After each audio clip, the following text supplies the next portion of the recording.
Olá, gente, e aí, tudo bem com vocês? Vamos começar hoje uma outra oficina, uma outra aula.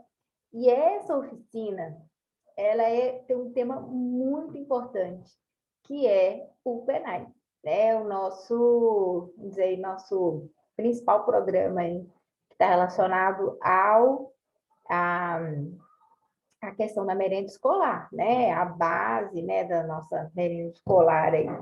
Então, eu espero que vocês aproveitem. Então, o que que eu fiz? Gente, eu quero que vocês entendam mais ou menos a dinâmica dessa oficina. Eu fiz ela um pouquinho diferente, porque é uma oficina que tem muita legislação, tem muita lei, né? Então, eu estou deixando duas legislações básicas, que é a principal legislação, a principal RDC, né, do PENAI, na íntegra, para vocês lerem essa legislação, e aí as perguntas também vão ter uma relação com essa legislação.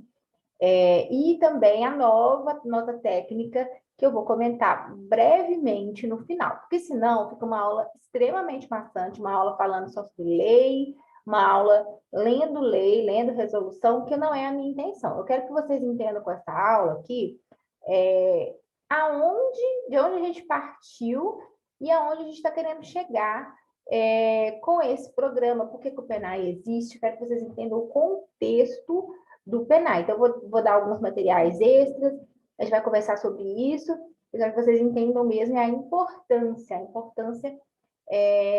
deste programa, a importância de nós sermos pessoas que trabalhamos diretamente com esse programa, tá bom? Bem, PENAI, então vamos começar, né? PENAI é o Programa Nacional de Alimentação Escolar, né? Então, no primeiro momento agora, eu quero que vocês entendam qual foi a necessidade de a gente ter esse programa, por que que esse programa apareceu, né? Vou passar aqui.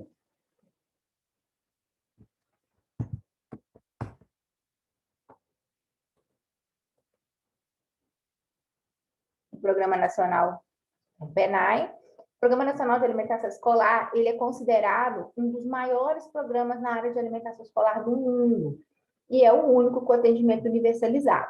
O que isso significa, gente? No mundo inteiro, o Programa Nacional de Alimentação Escolar brasileiro, ele é um dos únicos, ou o único, que atende todos os estudantes das escolas públicas.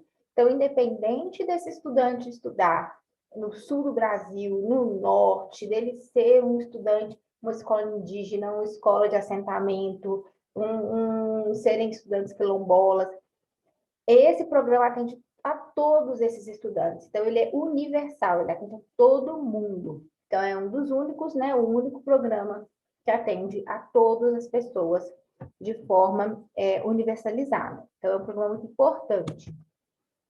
Aí eu quero que vocês entendam aqui, gente, de onde a gente vai partir.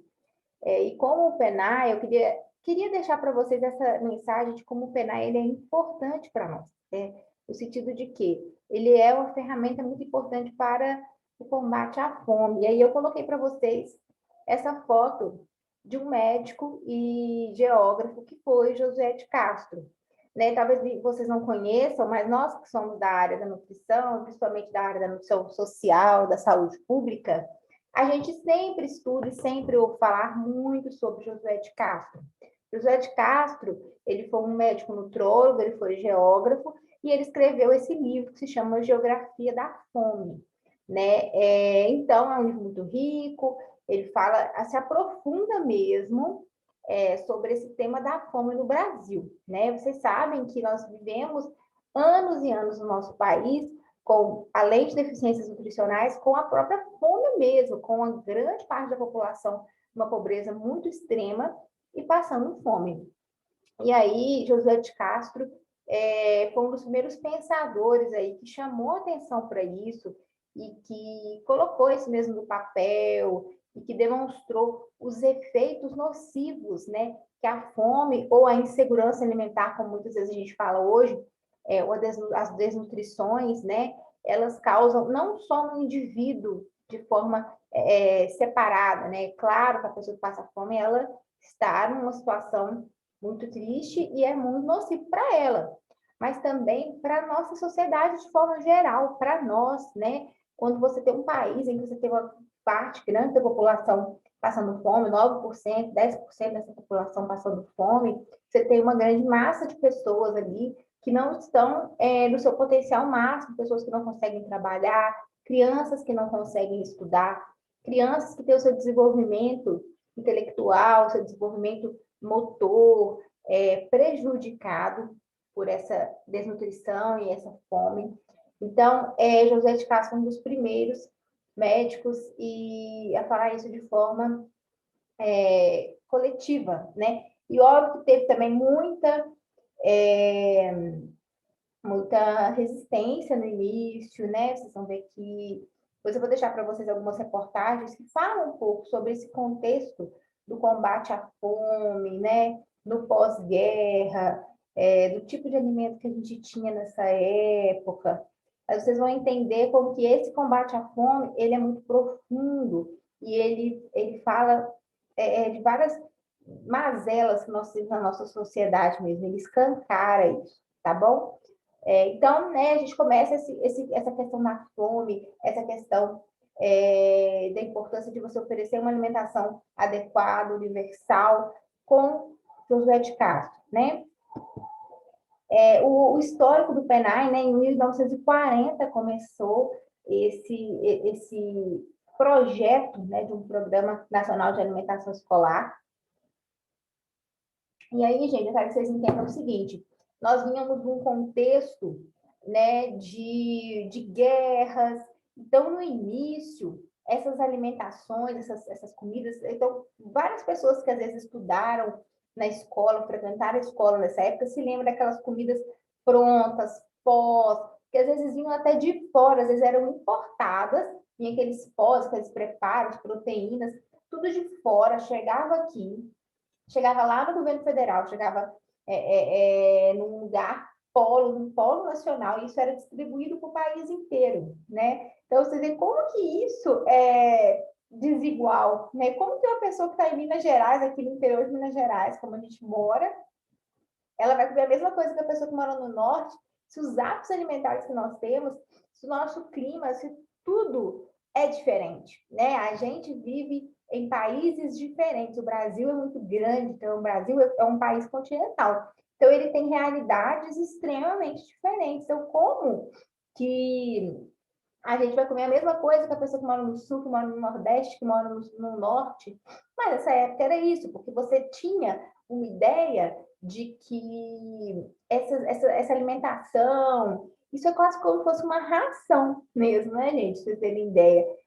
Isso tipo é uma coisa padronizada, você oferece ali aquilo ali e acabou, né? Você ofereceu ali, matou a fome da pessoa e acabou.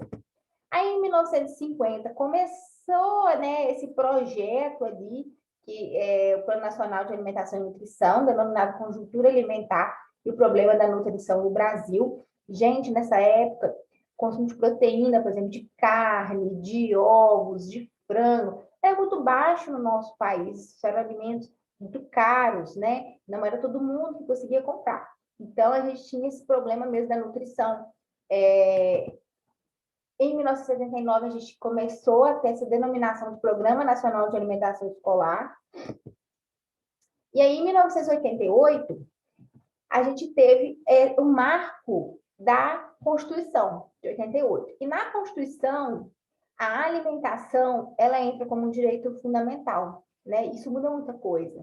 Porque a partir do momento em que você tem uma alimentação saudável completa, ela é um direito seu, ela é um direito, né? O Estado, ele precisa te oferecer isso de alguma forma, é um direito seu, né?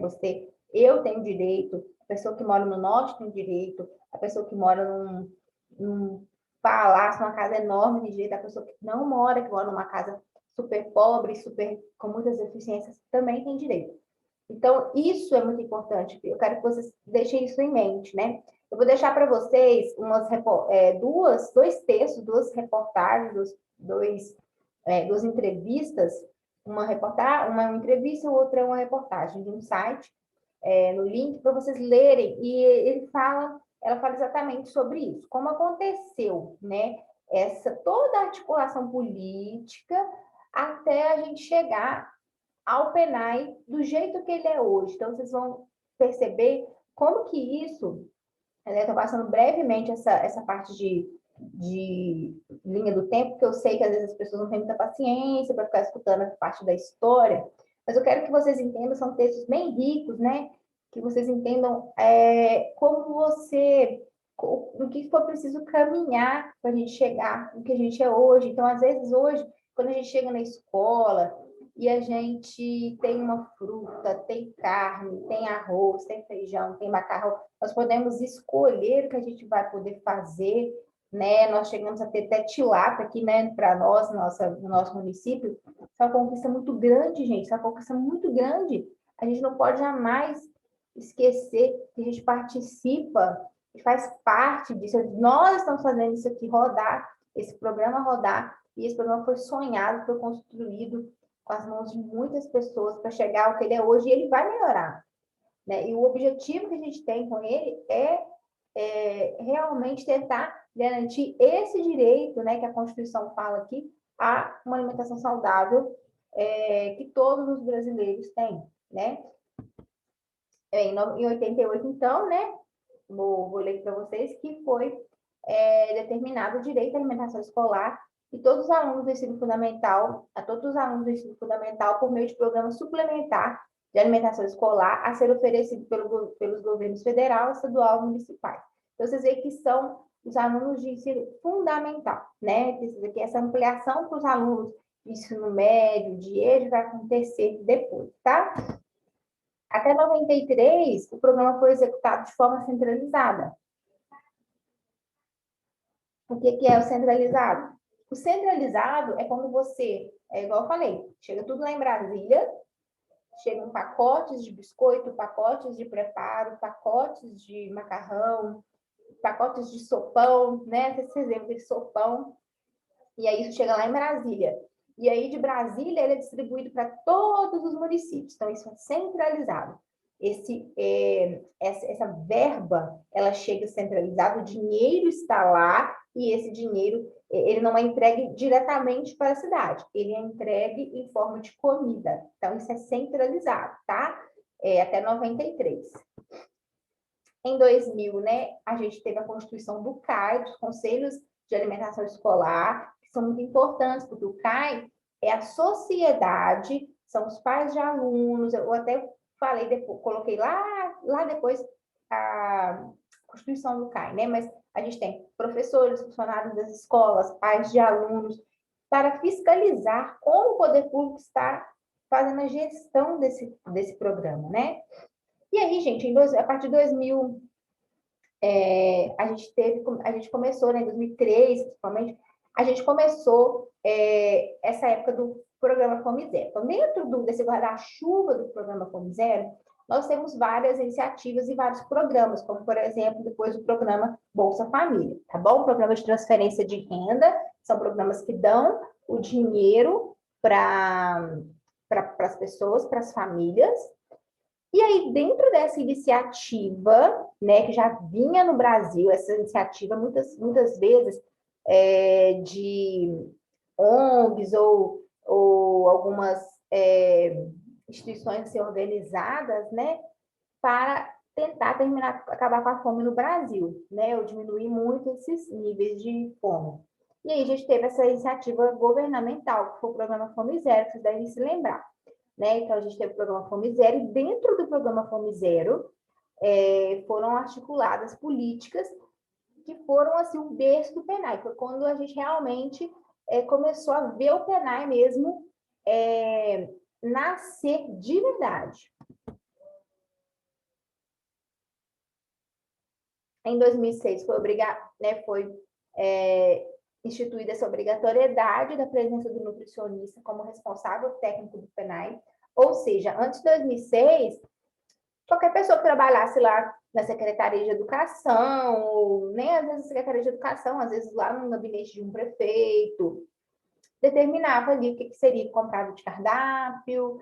Então, vocês podem imaginar, né? Você sempre vê a gente nas escolas, a gente ali, né, fazendo as fiscalizações. Vocês podem imaginar que essas fiscalizações não aconteciam do jeito que acontece hoje. Então, gente, era outro mundo, né, nessa parte de alimentação escolar. Então, só a partir de 2006, o nutricionista passou a ser obrigatório. Também em 2006 foi criado o SECANE, que é um centro de assistência técnica. Nós temos o mais próximo aqui que a gente tem é o da UFV, na Universidade Federal de Viçosa. Então, os SECANES, eles prestam assistência técnica aos municípios. Tem nutricionistas, tem agrônomos, tem pessoas que trabalham nessa área e que fazem essa assistência para nós, tá? Bem, o PENAI ele é reconhecido mundialmente como um caso de sucesso de programa de alimentação escolar sustentável. Nesse contexto, é importante ressaltar de acordos internacionais firmados com a Organização das Nações Unidas para a Alimentação e Agricultura, a FAO, e com o Programa Mundial de Alimentos, por meio da Agência Brasileira de Cooperação no Ministério das Relações Exteriores, com vistas a apoiar o desenvolvimento de programas de alimentação escolar sustentáveis em países da América Latina, Caribe, África, Ásia, sob os princípios da segurança alimentar e nutricional e do direito humano à alimentação adequada. Em 2014, nós tivemos a primeira legislação do CAI, tá, gente, em 2009, que foi um marco, que foi a primeira resolução, que é a base do que a gente usa hoje. Nós tivemos uma modificação dessa resolução em 2013, mas a base foi essa de 2009. E aí, em 2014, esse marco, né, no nosso país, o Brasil saiu do mapa da fome. E aí, gente, o que fez o nosso país sair do mapa da fome, né? Principalmente esses programas de transferência de renda. Então, o Bolsa Família teve um papel muito grande nisso aí, e a merenda escolar. Então, no relatório da FAO, é algo que fica destacado. O fato de nós termos hoje um programa de alimentação escolar universal, né, que atende a todos, que oferece refeições, foi determinante para que a gente conseguisse sair do mapa da fome, ou seja, ter menos de 2,5% da nossa população passando fome todos os dias, em refeições diariamente. Isso é fantástico, né? Isso é fantástico. A gente, às vezes, se esquece, né, de como esses programas, como eles fazem parte da nossa vida, a gente acaba, assim, isso fica no automático, a gente se esquece de como é importante você ter um programa desse funcionando, rodando, independente de qualquer gestão que tenha, né, tanto do governo federal, quanto na esfera estadual, municipal. Esse programa deslanchou, o PENAI, a partir de 2009, ele deslanchou, e ele é uma política de Estado, que a gente fala, né? Dependente do presidente, do governador, ele está funcionando, e ele é tocado por nós, né? Por esses atores que estamos aqui. Bem, aí em 2013, essa é a resolução mais recente do PENAI, a resolução número 26, de 17 de junho de 2013, que é a resolução que eu deixei para vocês lerem na íntegra, e depois a gente vai falar algumas partes dela, não vou ler ela inteira, vou só destacar algumas coisas. E aí vamos ler algumas coisas, né? As diretrizes da alimentação escolar.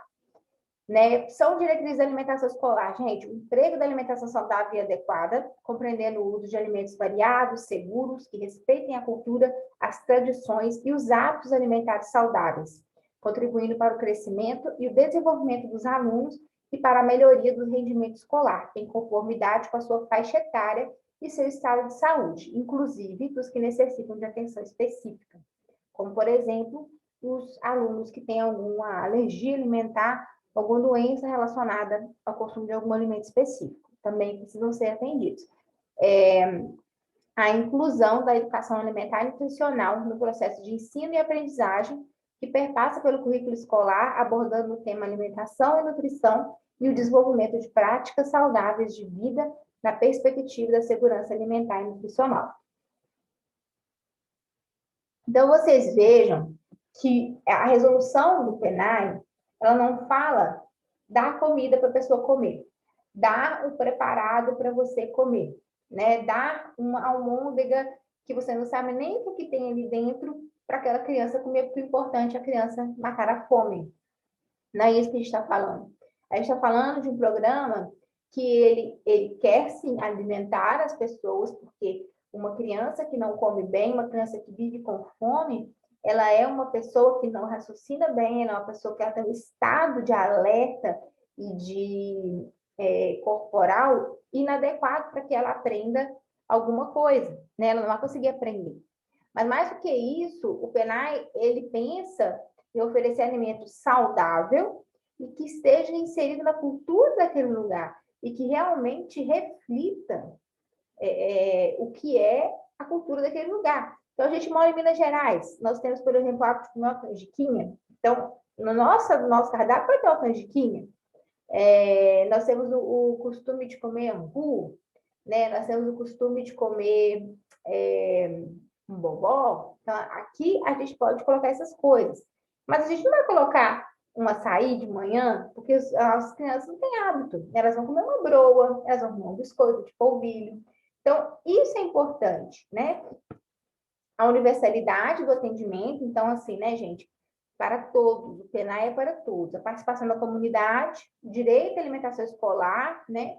O apoio ao desenvolvimento sustentável com incentivo para a aquisição de gêneros alimentícios diversificados, produzidos em âmbito local, preferencialmente pela agricultura familiar e pelos empreendedores familiares rurais. É muito importante que o PENAI, o direito à alimentação escolar, visando garantir segurança alimentar e nutricional dos alunos com acesso de forma igualitária, respeitando as diferenças biológicas entre eles e as condições de saúde dos alunos.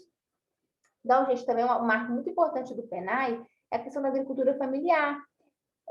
A gente entende que ele é um programa que beneficia as duas partes, ele beneficia a escola e ele beneficia o agricultor familiar, que é aquela pessoa que mora ali do lado da escola, que mora ali num córrego, né, numa vilinha, numa parte da zona rural, perto da escola, e que ele produz, né, e essas pessoas, esses agricultores, de acordo com a legislação, eles devem ser priorizados, né? Então, você tem, além de tudo, um incentivo financeiro, né, para essas pessoas que trabalham com a produção de alimentos naquele local. E aí a gente consegue consumir um alimento mais fresco, um alimento com menos agrotóxico, um alimento mais saudável, que respeita a cultura alimentar do nosso local. Então, a gente vai comer um inhame, né, uma batata doce, uma laranja, que são coisas que são, às vezes, produzidas na nossa região, né? Então, isso também é uma prioridade para o PENAI. O objetivo do PENAI é contribuir para o crescimento e o desenvolvimento biopsicossocial, a aprendizagem, o rendimento escolar e a formação de práticas alimentares saudáveis dos alunos, por meio de ações de educação alimentar e nutricional e da oferta de refeições que cubram as suas necessidades nutricionais durante o período letivo. Quem são os usuários do PENAI? Todos os alunos matriculados na educação básica das redes públicas federal, estadual, distrital e municipal, em conformidade com o censo escolar do exercício anterior, né, do ano anterior, realizado pelo Instituto Nacional de Estudos e Pesquisas Educacionais Anísio Teixeira, do Ministério da Educação, o INEP. Aí eu vou falar um pouquinho sobre os cardápios, que são a minha parte mesmo, né? Não vou fazer a parte da parte financeira, mas eu quero falar um pouco dos cardápios para vocês entenderem, né? Esses cardápios eles precisam ser elaborados pelo RT. O que é o RT? O responsável técnico. Então, no caso, o programa precisa ter um responsável técnico, né? Que é uma pessoa que coloca a sua responsabilidade, que é o seu conhecimento, e também sua responsabilidade. No caso, sou eu, né?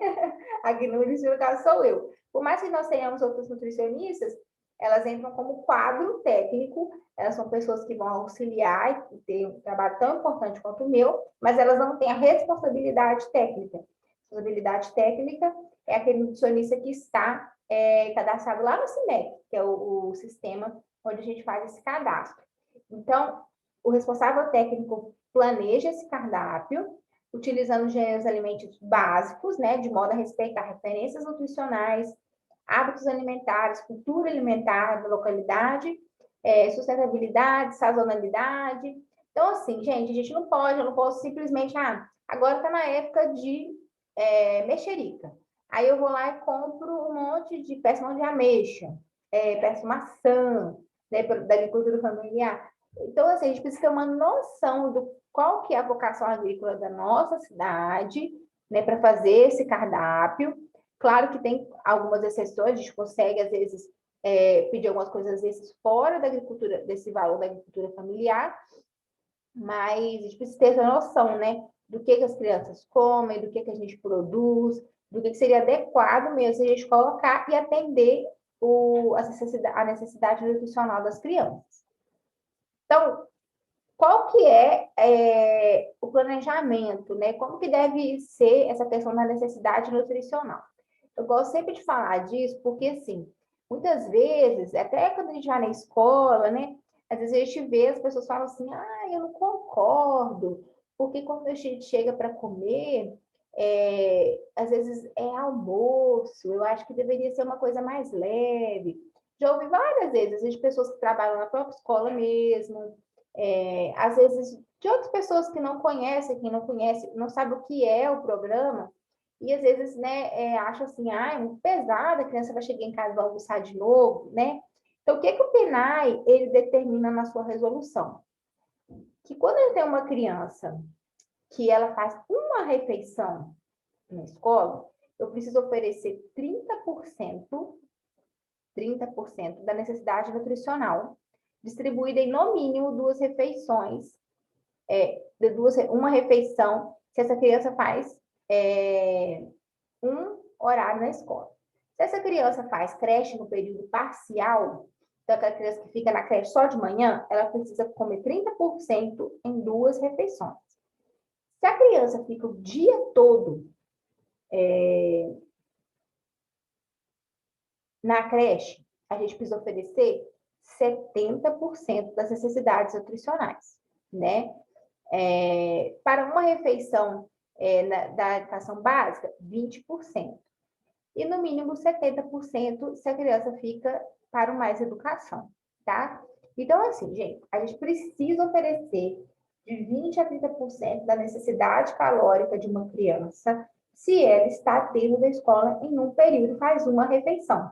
É muito difícil você conseguir fazer isso se você oferece só vitamina de frutas, suco, biscoito, bolo, porque você não atinge, porque a gente também tem que atingir os outros nutrientes, o ferro, a vitamina A, o zinco, que nós sabemos que são nutrientes fundamentais para o crescimento da criança e para o desenvolvimento intelectual. Então, por isso que a comida da escola, às vezes, dá a impressão de que ela é pesada, né? Porque ela é uma comida para suprir uma necessidade energética e nutricional alta, porque a gente entende o quê? Existem crianças que vão fazer só a refeição na escola ou a refeição na escola vai ser a sua principal refeição, né? Então, a gente precisa, sim, oferecer isso aí, tá bom?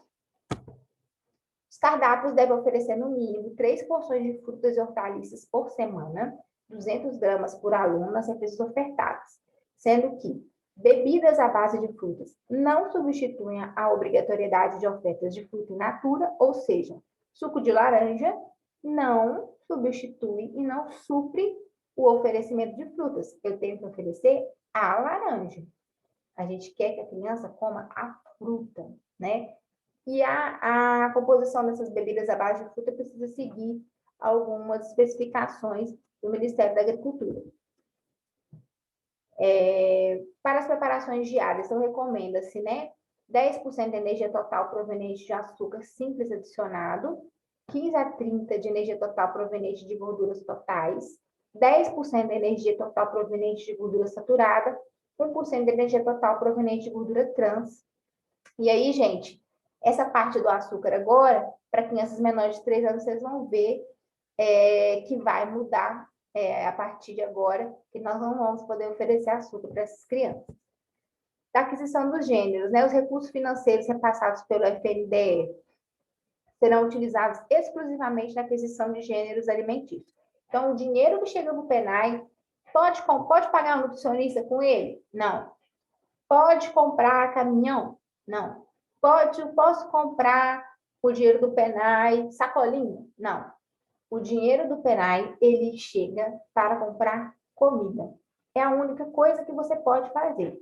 E se não compra? E se termina o ano e não comprou? E se esse dinheiro fica na conta, o FNDE, no outro ano, vai pedir uma prestação de contas E se ele perceber que esse dinheiro não está sendo usado, esse dinheiro tem que ser devolvido e o repasse para o município reduz. Então, gente, esse dinheiro é para comprar comida. Não pode fazer mais nada com o dinheiro do PNAE, mais nada.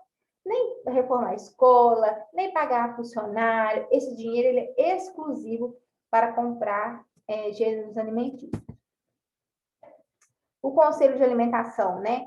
É aquele conselho que faz a fiscalização do PNAE, então ele tem um representante do Poder Executivo, 2 representantes de entidades de trabalhadores de educação, então um professor, semente escolar, monitor, diretor, 2 representantes de pais de alunos, 2 representantes indicados pela entidade civil organizada. Então, às vezes, da PAI, às vezes uma pessoa que trabalha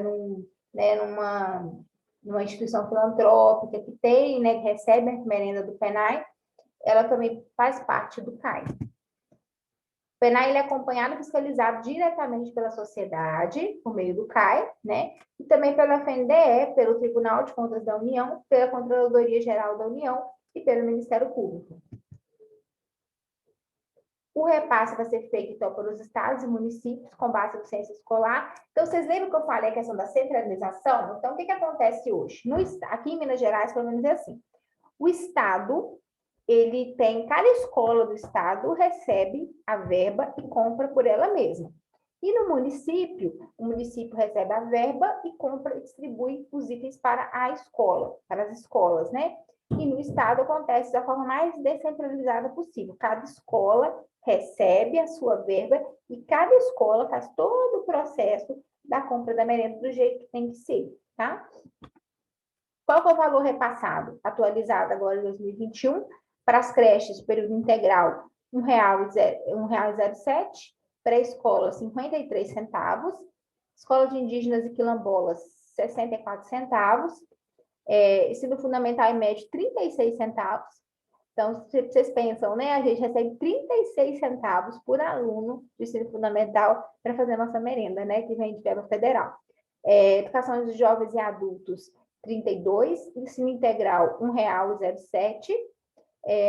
Programa de fomento às escolas de ensino médio, tempo integral, R$ 2,00.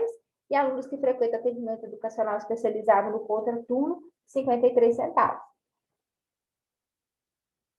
Aí, como é que faz? Dá para comprar? Não, não dá. Não dá. 36 centavos é muito pouco. Então, o que acaba acontecendo? O município dá contrapartida. Então, ou seja, chega um valor X do governo federal, a gente, sei lá, chegou R$ 100.000.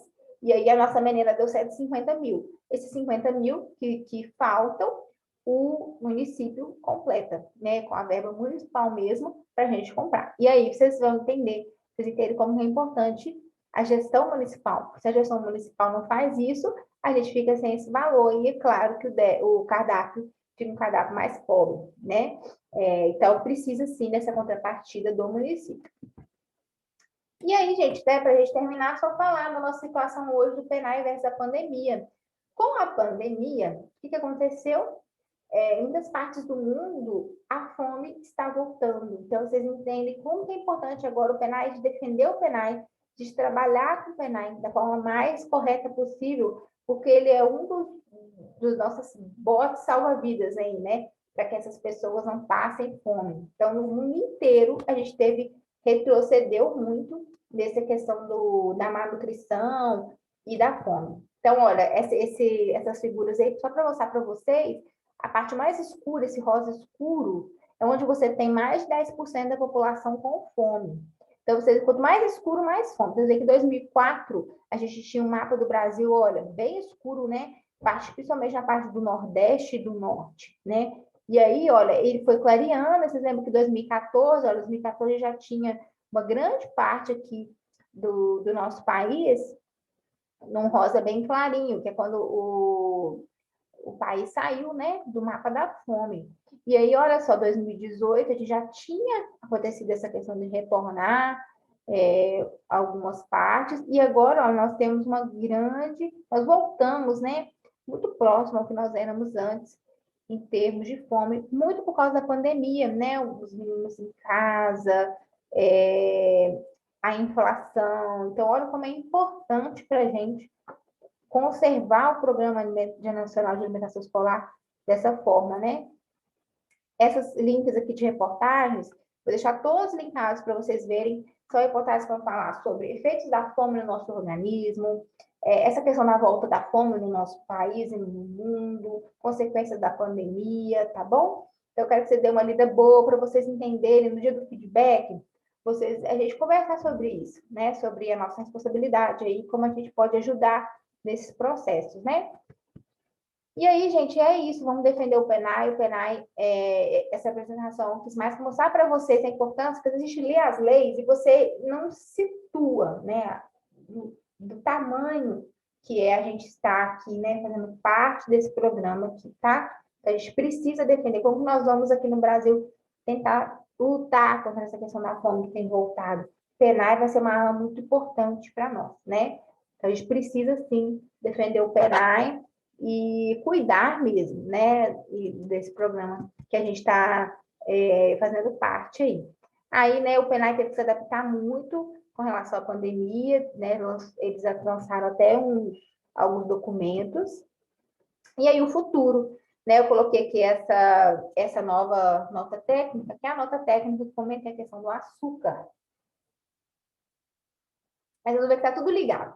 Como nós tivemos o Guia Alimentar para a População Menor de 2 anos, lançado em 2019, e esse guia traz recomendações expressas com relação ao consumo de açúcar para crianças menores de 2 anos, o PENAI se adaptou também.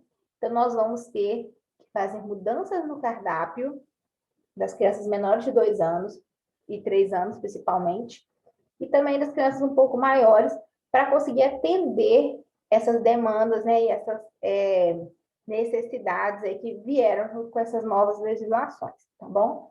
Mas a tendência é só melhorar, gente. Então, é isso, tá? Vou finalizar aqui a apresentação. Depois eu quero que vocês leiam os documentos, tem muita coisa para vocês lerem. E aí, no dia do feedback, a gente conversa melhor sobre isso. Um abraço para vocês, obrigada, tá bom?